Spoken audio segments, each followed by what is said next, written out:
Hoje o nosso assunto é sobre densidade e para entender o que é densidade, vamos tentar ver o que significa a palavra densidade, o que é uma coisa densa. Quando a gente ouve essa palavra denso, a gente lembra algo que seja pesado.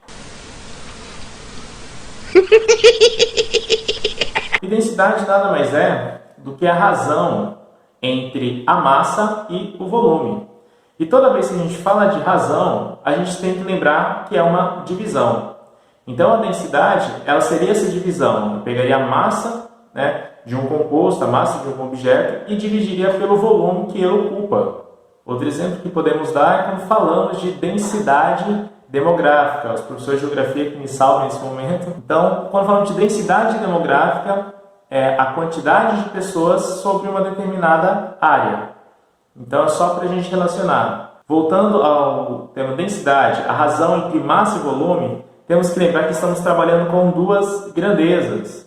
Então, essas grandezas, eu tenho a massa e temos o volume. A densidade, senhores, ela possui uma medida padrão. Geralmente ela é o quilograma por metro cúbico. Só que essa medida não é tão usual quanto ao grama por centímetro cúbico. Nossa, professor, grama por centímetro cúbico, e agora o que eu faço?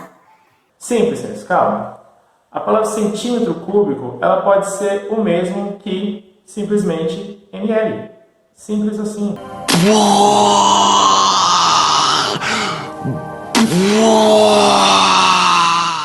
Um centímetro cúbico equivale a 1 ml.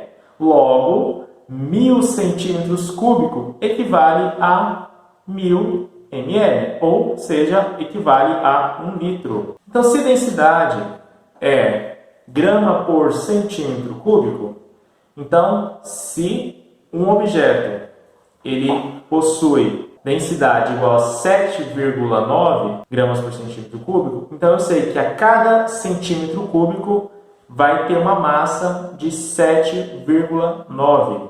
Então, para cada centímetro cúbico desse objeto, terá uma massa de 7,9. Professor, mas e se estiver fora do padrão, não for gramas por centímetro cúbico, o que eu faço? Calma, senhores, não se preocupem. Para isso, vamos usar as unidades de conversão de medidas. É uma tabelinha simples que eu vou ensinar um truque facílimo para que a gente possa fazer essas conversões tranquilamente. Obrigado. Observem aqui. Observe que nessa tabela, tanto o D quanto o C quanto o M, eles se repetem. O que vai mudar vai ser a unidade. Metro, litro e grama. Então, essas unidades D, C e M elas são um padrão. Agora, os outros que mudam. E nessa mudança, uma frase simples que vai ajudá-los a memorizar, caso tenha alguma dúvida, é essa aqui. Grave. Dani curte miojo. Véi, que viagem é essa, véi?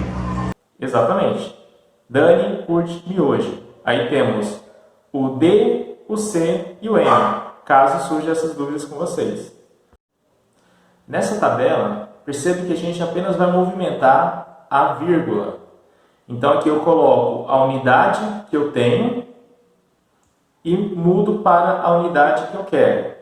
Se eu for aumentar a unidade, eu desloco a vírgula para a esquerda.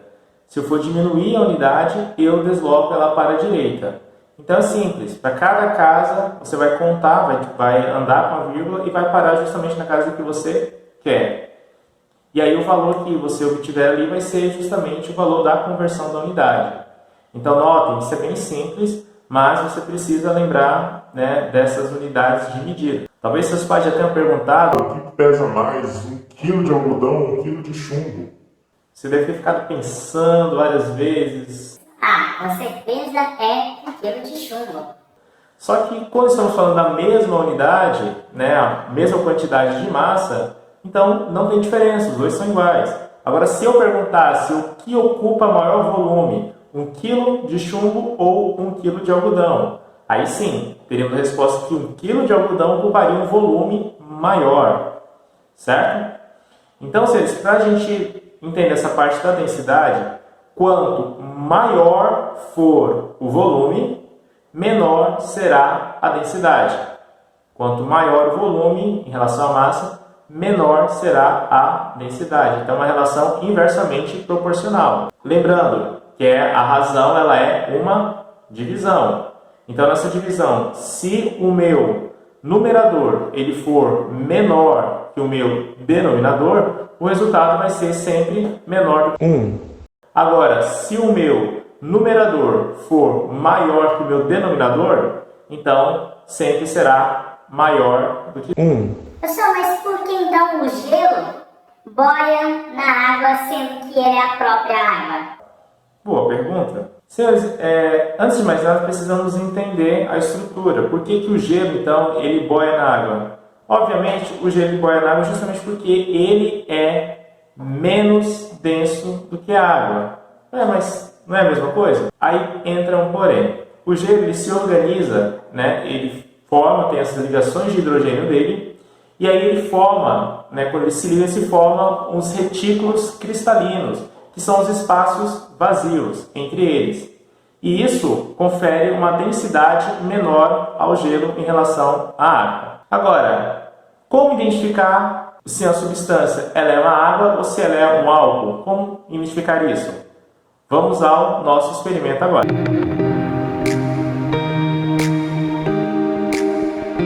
Através desse experimento, vamos saber identificar qual dessas substâncias é o álcool e qual delas é a água.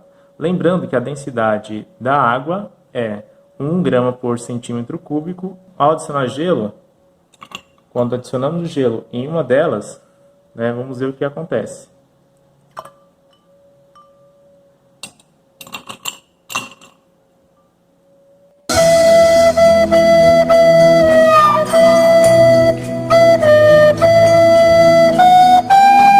Ou seja, o gelo ele é mais denso onde há a presença do álcool. Então podemos observar que o gelo, quando ele está na água, ele acaba flutuando, boiando. Já no álcool ele afunda, porque a densidade do gelo é maior do que a densidade do álcool. Enquanto na água, a densidade do gelo é menor do que a densidade da água. Então, ele vai boiar normalmente. Certo, senhores? Legal! Bem louco! Próxima aula, vamos estar resolvendo alguns exercícios a respeito da densidade. Às vezes, quando há uma mistura com substâncias de densidade diferentes, o que faremos? Então, na próxima aula, vamos estar resolvendo essas questões. Valeu, um abraço!